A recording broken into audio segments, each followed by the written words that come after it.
যে ঘটনা ভাই, রমজান মাসে গেলাম ওষুধ আনতে, যে কোনো দোকান থেকে আপনি ওষুধ কিনবেন, ১০০ টাকার ওষুধ কিনলে 10% কমিশন, 10 টাকা কমিশন। আর সারা মাস দেখেন সবসময়ের জন্য রোজা থাকতেছে, নামাজ পড়তেছে, তারা কমিশনের টাকাটা মাইরে দিয়ে বেশি মুনাফা করতেছে। তাহলে কি তাদের এটা উচিত, না এটা হারাম খাওয়া? এটা জুলুম। কমিশনের টাকাটা না দেওয়া মানে জুলুম। এই জুলুম করে তারা নামাজ পড়ে, রোজা করে। এই রোজাগুলো কি কিয়ামতের দিন কাজে লাগবে? এটা হলো জুলুমবাজ। তবু ওষুধ, গরিব মানুষ, আমি ওষুধ আনতে গেছি ১১৩ টাকা, তাহলে ওই হিসাবে 10% কমিশন দিলে ১০৩ টাকা হয়। সে আমার কাছে ১১৩ টাকা নিল, তাহলে আমার কাছে সে ১১ টাকা বেশি নিল। তো বেশি, এটা কি জুলুম করে বেশি নিল? এটা হারাম খাওয়া হচ্ছে।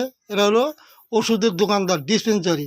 এটা আমাদের লালমনিরহাট হকাসমার সেনামতি মার্কেটের সামনেই এই ঘটনাটা। এরা হারামখোর।